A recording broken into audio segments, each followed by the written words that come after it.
Okay, Bismillah. I'm going to have a quick overview and run through common dermatological problems.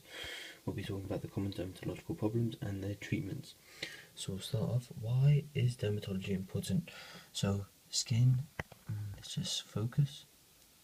Skin diseases affect a third of the UK population. 25% of the population will consult a doctor for advice, and dermatology is 10 to 15% of primary care workload. So 10 to 15% of patients seen by GPs is because of dermatological problems. Something important, not bene, topical equals an application to the body surface. Okay, so we move on to eczema. So eczema is interchangeable with the term dermatitis. Eczema is an inflammatory process affecting the skin. It is due to internal and external factors.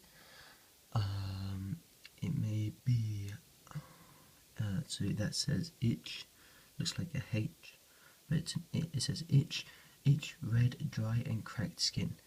Then we move on to atopic eczema. So atopic means it's sensitive to allergens.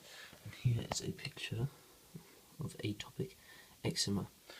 So atopic means it's sensitive to allergens. So most common form of eczema is atopic eczema. It affects 15% of the population.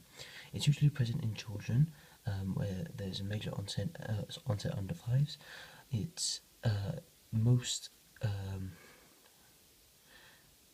mostly clears by adolescence.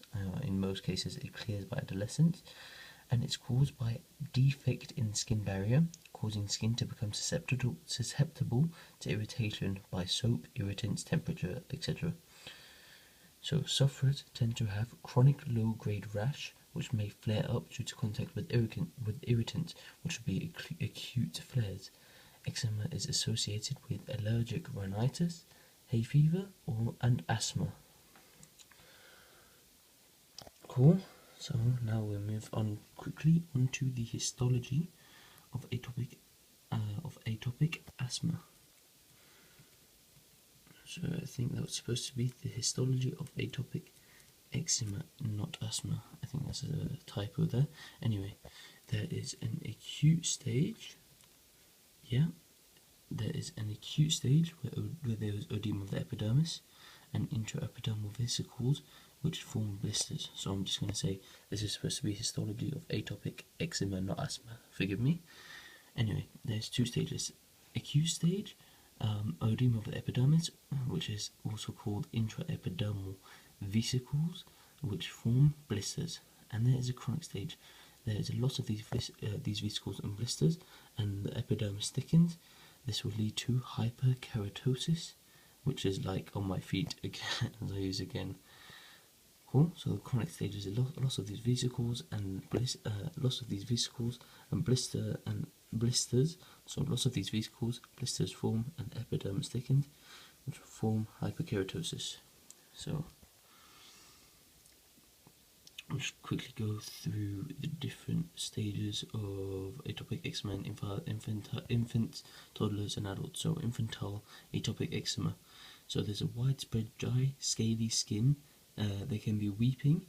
The cheeks often are the first area affected. The nappy area is spared due to moisture of nappy. And that is infantile atopic eczema. Then move on to toddle or school age eczema. So the rashes are more localized at flexure places or bent places around the body, such as the neck, ankles, elbows, knees, ear creases. And as children scratch, scars may be left. And here we can see in toddlers / school age children atopic eczema. Cool. And now we move on to adults. So it is persistent localized eczema, can easily get infected, and this can recur, so it can recur throughout their lives. Adults also tend to have constant dermatitis, which irritates eczema even more. So we're going to go into the treatments of eczema. So trigger avoidance, obviously. So trying to avoid what causes the eczema to flare up. Breaking the itch-scratch cycle, which may be through education from the GP. Use regular emollients, e.g. lotions, creams, ointments. And we can see what each lotion, cream and ointment is made up of. We can use soap substitutes, e.g. aqueous cream, dermal. If more severe and not clearing, then we can use immediate topical steroids. For example, 1% hydrocortisone, which is mild, Imuvate, which is moderate, Betinovate, which is potent, and Dermovate, which is very potent. Finally, you may do a referral to dermatologist if the GP is unsure of diagnosis, the patient has severe eczema, or there is poor response to therapy. Therefore, there may be consideration of UV phototherapy or systemic treatment. Nevertheless, eczema does present with complications. For example, maybe bacterial co-infection, which is called empetigonization. There might be viral co-infection, maybe called hepatism. This is minor, just no viral co-infection and bacterial co-infection. Post-inflammatory hyperpigmentation, scarring, and striae, which are striations and skin atrophy from steroid use. And I'm going to show you a picture. I believe the picture is online. Let me see if it's still present. Yeah, as I'll show you quickly.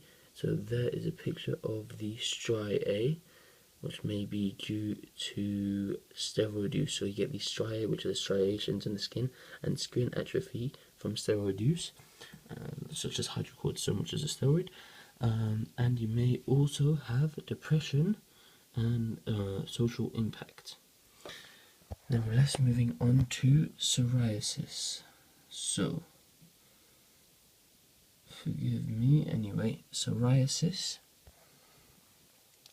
So, let's focus. Psoriasis is a chronic inflammatory disorder.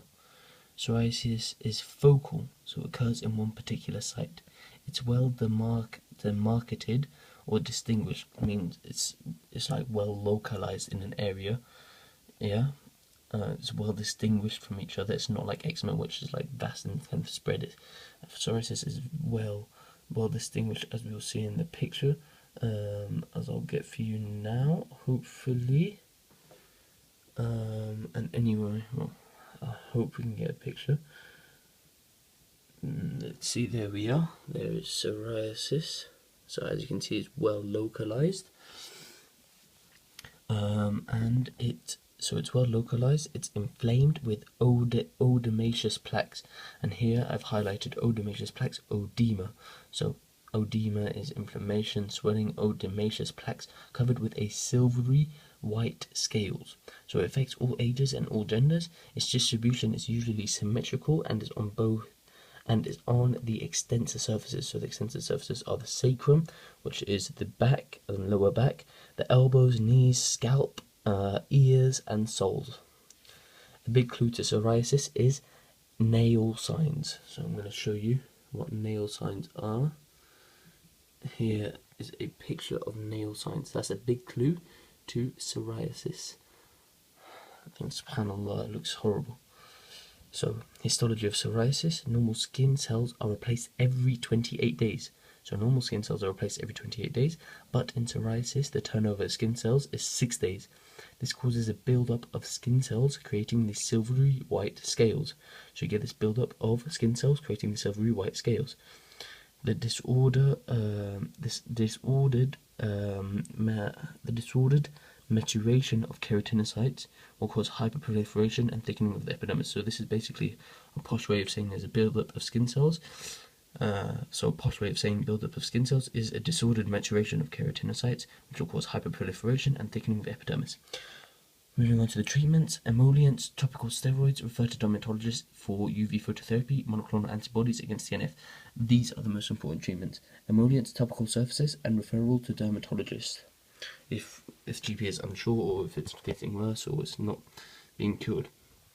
We'll then move on to acne vulgaris. So where it affects areas of the skin with the densest population of sebaceous or sebaceous follicles, which are hair follicles with sebaceous glands. How it occurs is overactivity of the pilosebaceous unit due to hormones. The follicles get plugged with sebum or sebaceous oil, and is infected with the bacteria Propion bacterium. So acne is a greasy skin condition, whereas eczema and psoriasis are dry skin conditions. The severity of acne is graded on a scale of 1 to 4, 4 being very bad. So treatments, again, topical antibiotics, topical retinoids, which affect like vitamin A, and referral to dermatologist if it's severe or unresponsive. And I'm going to get you a picture of what is happening in acne, hopefully. If I can't,